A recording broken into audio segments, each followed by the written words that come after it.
Welcome back to our channel Enjoy Study Class 10 and Class 12. So basically in this video we have to start unit number 5 coordinate compounds. We already cover chapter number 4 तक हमने सब cover कर लिया है. अब chapter number 5 आज हम discuss करेंगे एंड चैप्टर नंबर 6, 7, 8 जो बचे हुए हमारे 5 चैप्टर्स हैं उनके लिए कोई वीडियो नहीं बनेगी. मतलब उनके लिए सिर्फ एक्सप्लेनेशन वीडियो नहीं बनने वाली. उनके लिए हम इंपॉर्टेंट टॉपिक या इंपॉर्टेंट क्वेश्चंस के ऊपर वीडियो बनाएंगे जो रिपीटेडली पूछे गए हैं, क्योंकि उसमें मोस्ट ऑफ द चीज़ आपको याद करने की. तो उसमें मैं आपको क्या ही एक्सप्लेन करूँगी. ठीक है, जो आपका डाउट हो आप कमेंट बॉक्स में पूछिएगा तो आपको मैं वहाँ पे क्लियर कर दूँगी. Let's start. First important topic is double salt. Double salt क्या है? Double salt are additive compound which are stable in crystal lattice but when dissolve in water break into different compound. इसे समझते हैं हम board पे. Okay, सो double salt होते क्या? Double salt additive होते हैं नेचर में और ये स्टेबल भी होते हैं. ठीक है, एडिटिव होते हैं, स्टेबल होते हैं इन अ क्रिस्टल लैटिस. ठीक है, तो हम इनके पॉइंट्स बना के लिख सकते हैं. एडिटिव लर्न करने का तरीका बता रही हूँ यहाँ पे, आप इस टाइप से भी कर सकते हो. किसी भी आपको पैराग्राफ या फिर किसी भी डेफिनेशन को याद करना है ना, तो उसके 1 या फिर 2 पॉइंट्स बना दो जो कि मेन चीज़ें उन्हें लिख दो वहाँ पे, तो उससे आपको याद होने में आसानी होती है. ठीक है, तो यहाँ पे हमने इस टाइप से इसे ब्रेक कर लिया. ठीक है, इस टाइप से आप याद कर सकते हो. Compound double salt are additive compound which are stable in crystal lattice but when dissolved in water break into different parts या different components. जब हम इसको डिज़ोल्व कर देते हैं वाटर में, जब हमने इसे डिज़ोल्व कर दिया तो ये ब्रेक हो जाएगा कंपाउंड्स में. क्या हो जाएगा? ब्रेक हो जाएगा. तो break dissolve in water break into different compound. इस तरह से मैंने समझा दिया. ये बात समझ आई होगी. अब आपको उसका कभी एग्जाम्पल लिखने के लिए बोल दे तो एग्जाम्पल मैं आपको कॉपी में शो करूँगी और आपको स्क्रीन पे भी शो हो जाएगा, तो आपको जहाँ से क्लियर दिखे आप वहाँ से नोट कर सकते हो.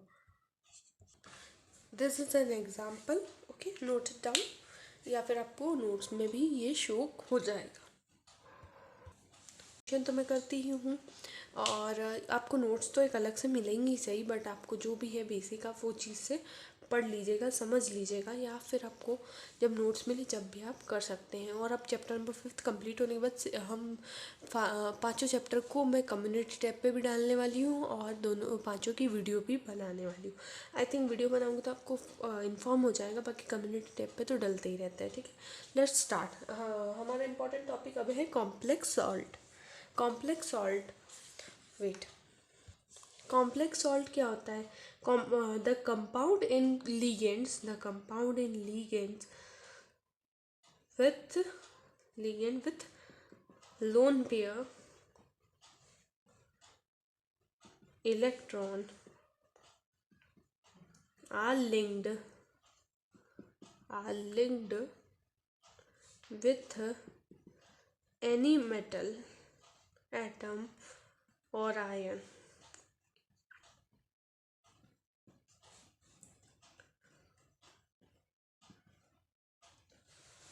by coordinate bond. ठीक है, और भी इंफॉर्मेशन दी है बट ये मेन जो मैंने आपको यहाँ पे लिख दी. बाकी भी आपको पढ़नी है, वो भी आपके लिए इम्पॉर्टेंट है, बट जो डेफिनेशन है वो मैंने यहाँ लिख भी दी है और आपको पता भी है कि नोट्स में भी आपको मिल जाएगी. ठीक है, मैंने यहाँ पे नॉर्मल कोई इतनी खास राइटिंग में नहीं लिखा है, तो आपको होम स्क्रीन पे शो होगा अच्छी सी राइटिंग में, वहाँ से भी समझ सकते हो. इसका एक एग्जाम्पल की बात करेंगे तो क्या हो जाएगा? K4FeCN6. ठीक है, K4FeCN6. ठीक है, अब आता है हमारा दोनों के बीच में डिफरेंस बिटवीन, जो कि हम बुक में मैं आपको शो कर, अभी यहाँ पे आपको एक पिक्चर शो हो रही होगी, यहाँ से याद कर लेना. ठीक है, इसमें कुछ समझाने का नहीं तरीके से मैंने आपको डिफरेंस बिटवीन जो शो किया है आप उसे याद कर लीजिएगा.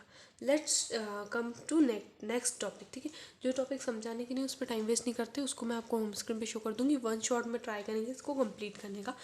आई थिंक 1 शॉट ही बनेगा इसका. ओके, क्योंकि ज़्यादा इंपॉर्टेंट टॉपिक्स नहीं लिए मैंने. So next topic is ligands. ये क्या होते हैं? ये अभी हमने पढ़ा, इसका नाम पढ़ा, तो ये होते क्या है? होम स्क्रीन पे आपको डेफिनेशन शो होगी, मैं रीड कर देती हूँ।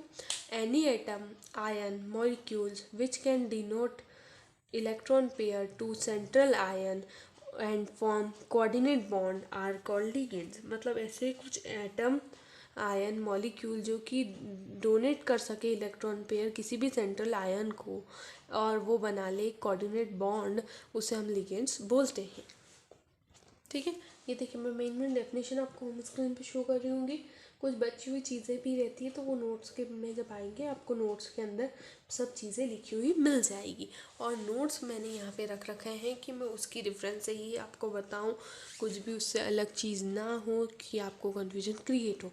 तो आप अभी हमारे एग्ज़ाम में 1 मंथ बचा, या तो आप वीडियो देखते देखते नोट्स बना लीजिए या फिर आप ये नोट्स ले लीजिएगा। ठीक है, मैं आपको अपलोड कर दूँगी। ठीक है, आपने अभी तक कितना कोर्स कंप्लीट किया है कमेंट बॉक्स में मुझे बताइएगा ज़रूर, तो मैं आपकी कुछ हेल्प कर पाऊँ। ठीक है, अब हम स्टार्ट करते हैं next topic, chelates is a multidentate ligands which coordinate with central atom. ये मल्टी डिनेटेड होते हैं, ये कोऑर्डिनेट करते हैं सेंट्रल मेटल एटम से to ring compound to form ring compound.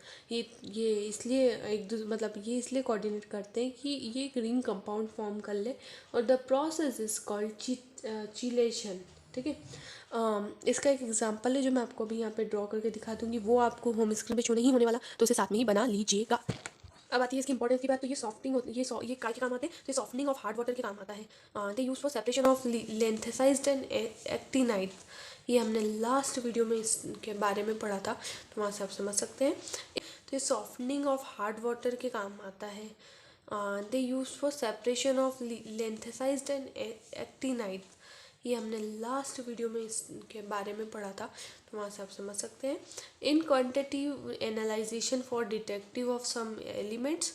ये जो तीनों पॉइंट्स हैं ये मैं आपको होम स्क्रीन पे शायद शो ना कर पाऊँ, तो ये नोट्स में ज़रूर है, आप वहाँ से चेक कर सकते हैं, बिकॉज बहुत ज़्यादा चीज़ें शो करने की हो जाती है फिर इतनी नहीं होती। ठीक है, अब आते हैं कॉम्प्लेक्स आयन।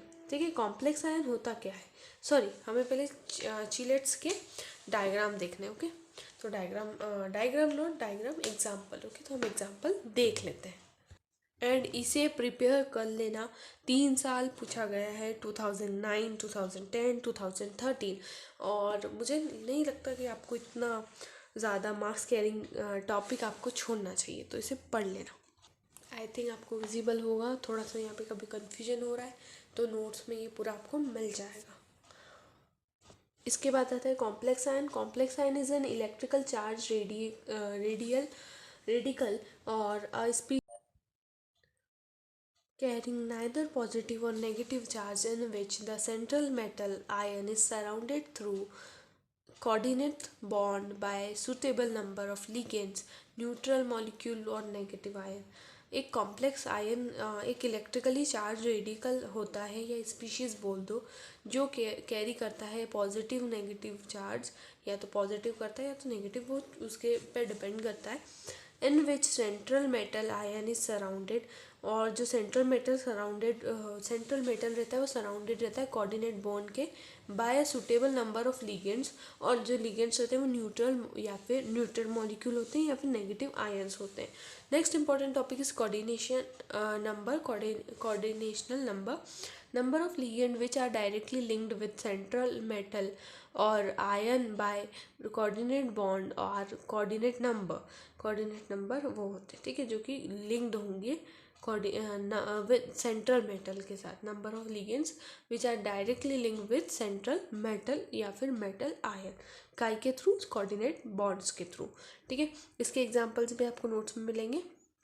अब आता है organometallic compound, those compounds in which the carbon atom is of organic group. Carbon atom कोई ऐसे कंपाउंड्स जिनका कार्बन एटम ऑर्गेनिक ग्रुप से डायरेक्टली बॉन्डेड रहेगा मेटल एटम से, आर कॉल्ड ऑर्गेनोमेटेलिक कंपाउंड। अब IUPAC नेम है, तो मैं यहाँ पे आपको 4 जो बता रही हूँ उन्हें आपको इस वीडियो के बाद याद कर लेना है। आज से मैंने डिसाइड किया आपको हर वीडियो के बाद कुछ ना कुछ वर्क ज़रूर दिया जाएगा जो कि आपको हेल्प करेगा एग्ज़ाम के 1 मंथ के अंदर करने में। तो ये 4 बहुत ही इंपॉर्टेंट है, इन्हें अच्छे से याद करना है। तो ये आपको मैं होम स्क्रीन पे शो कर देती हूँ या फिर यहाँ कर देती हूँ। आई थिंक अभी आपको यहाँ पे विजिबल होगा, नहीं तो होम स्क्रीन पे मैं शो कर दूँगी, ठीक है। आपको K4FeCN6 का ऑक्सीडेशन स्टेट भी याद रखना है। यहाँ पे मैंने एक स्टार मार्क किया है क्योंकि इसकी दोनों चीज़ें इंपॉर्टेंट है। ये पूछे गए हैं चारों, तो इनमें से पूछे आने के चांसेस ज़्यादा है, तो learn them. Last but not least, only for learning.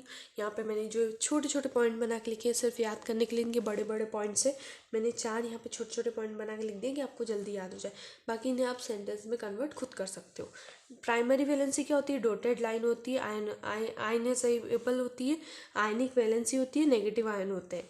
Secondary valency क्या होती है? कंटिन्यू लाइन होती है, नॉन आयनाइजेबल होती है, नॉन आयनिक वैलेंसी होती है, नेगेटिव आयन होते हैं या न्यूट्रल मॉलिक्यूल होते हैं।